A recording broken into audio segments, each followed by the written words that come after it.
Rabbit, rabbit, rabbit.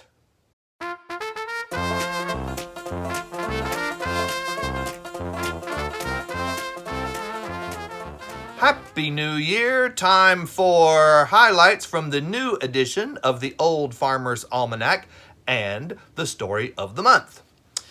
All right, let's see here. The 3rd is a full wolf moon. The 5th, of course, is 12th night. The 6th is the Epiphany. The 12th is Plow Monday. There is a notation on the 14th.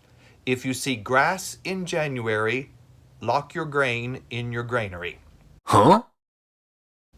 On the 19th is Martin Luther King Jr.'s birthday observed. It is also singer Dolly Parton's birthday. She was born in 1946.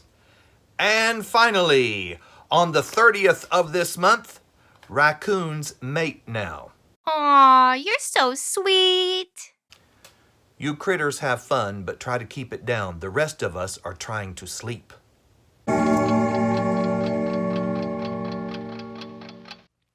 Once upon a time, there was a mama goat, and she had 7 goat kids. And she named her goat kids Monday, Tuesday, Wednesday, Thursday, Friday, Saturday, and Sunday. One day, the mama goat said, "Kids." She always said kids because she didn't want to have to all the time say Monday, Tuesday, Wednesday, Thursday, Friday, Saturday, and Sunday.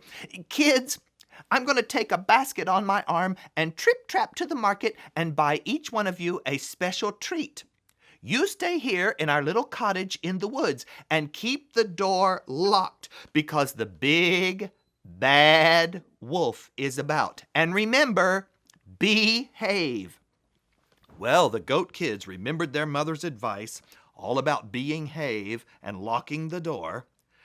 They locked the door tight, waved goodbye through the window to their mama, and then they had fun, running around and jumping over the furniture and butting heads. It didn't take long before they forgot all about behave. All of a sudden, their play was interrupted by a knock, knock, knock. A voice on the other side of the door said, "Little goat kids, it's me, your mother. I have a basket full of treats for you. Let me in." But those goat kids weren't fooled. They knew that wasn't their mother. One of the goat kids said, No, you're not our mother. Our mother has a sweet, soft voice. You're not our mother. You're the big, bad wolf. Go away." So the wolf went away and he searched round and round until he found a piece of chalk. He gobbled up the chalk and swallowed it down, and that softened his voice. He went back to the little cottage in the woods and he knocked on the door and he said, "Little goat kids, it's me, your mother. I have a basket full of treats for you. Let me in." But then the wolf made the mistake of putting his big black paws in the windowsill that he might pull himself up and see his supper running to the door. And one of the goat kids saw those black paws and said, No, you're not our mother. Our mother has a white hoof. You're the big, bad wolf. Go away." So the wolf went away to the baker. And he said to the baker, "I hurt my paw, and I need some sort of a bandage." And the baker wrapped bread dough all around the wolf's paw. And then he went to the miller, and he said, "Sprinkle some white flour on this bread dough." But the miller said, "I certainly will not. You're the big bad wolf, and you're up to something. If you don't do it, I'll eat your wife and children." All right. And he changed his mind. He shouldn't have done it, but some people are just like that. After the wolf had his white doughy paw, he went back to the little cottage in the woods, and he knocked on the door, and he said, "Little goat kids, it's me, your mother. See my white hoof in the window? I have a basket of treats for you. Let me in." Well, that sounded like their mother's sweet, soft voice, and it looked like her white hoof in the window. And so the goat kids happily ran to the door. They lifted the latch, the door swung open wide, and all of a sudden, it was terrible. He gobbled up Monday, Tuesday, Wednesday, Thursday, Friday, Saturday, but he missed Sunday Goat. Sunday Goat had jumped into the big grandfather clock case where he was well hidden. And there he stayed until the big bad wolf went away. When the mama goat came home, she saw the door of the cottage flung open. The room was a mess. Her goat kids were gone and she started to cry. But then Sunday Goat jumped out of the clock case and told his mother what had happened. And she said, "There may be hope for us yet." And the mama goat went trip, trap, trip, trap, trip, trap, trip, trap down the path into the dark forest, where she found the wolf asleep under a bush, his stomach very swollen. She reached into her basket and pulled out a pair of sewing scissors, and very quickly she cut a hole in the side of the wolf's stomach. And as soon as she had cut him open, out popped bit Monday, bit Tuesday, bit Wednesday, Thursday, Friday, Saturday. The wolf was so greedy, he had swallowed them all whole. So they were all right. "Now," said the mama goat, "we have to trick this wolf and make him think you're still in his stomach." And so the little goats all ran around and they gathered heavy stones. They lifted up the stones and they pushed them into the wolf's stomach. And then the mama goat took a needle and thread and stitched him right back up. She was such a good seamstress, you could hardly even tell. And then all the goats went trip, trap, trip, trap, trip, trap, trip home and locked the door. When the wolf awoke, he said, "Ugh, something rattling around on my insides. Feels like I swallowed a sack full of stones. Must be those goat kids and the rattling of their bones. I need a drink of water."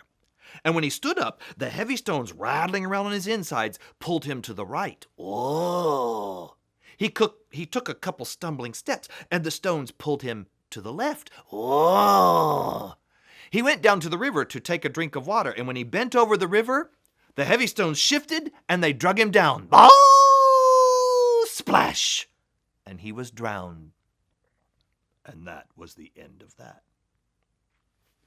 Sometimes when I tell that story, boys and girls say, "Again, tell it again."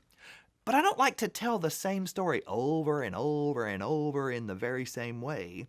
But I can tell you that story again, only a little bit different. I have something to show you. In my pocket, I have this thing. It's called a kazoo. It sounds like this. I think it sounds like a bug.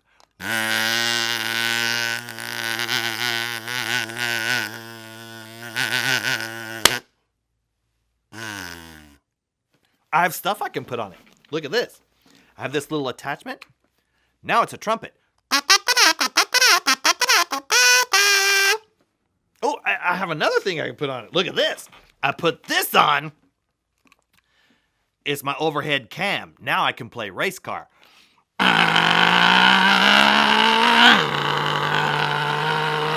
Here goes the car around the track.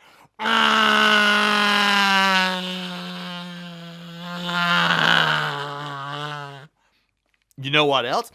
I can make Charlie Brown teacher talk. You know the Charlie Brown cartoons? You know how the teacher always talks like, I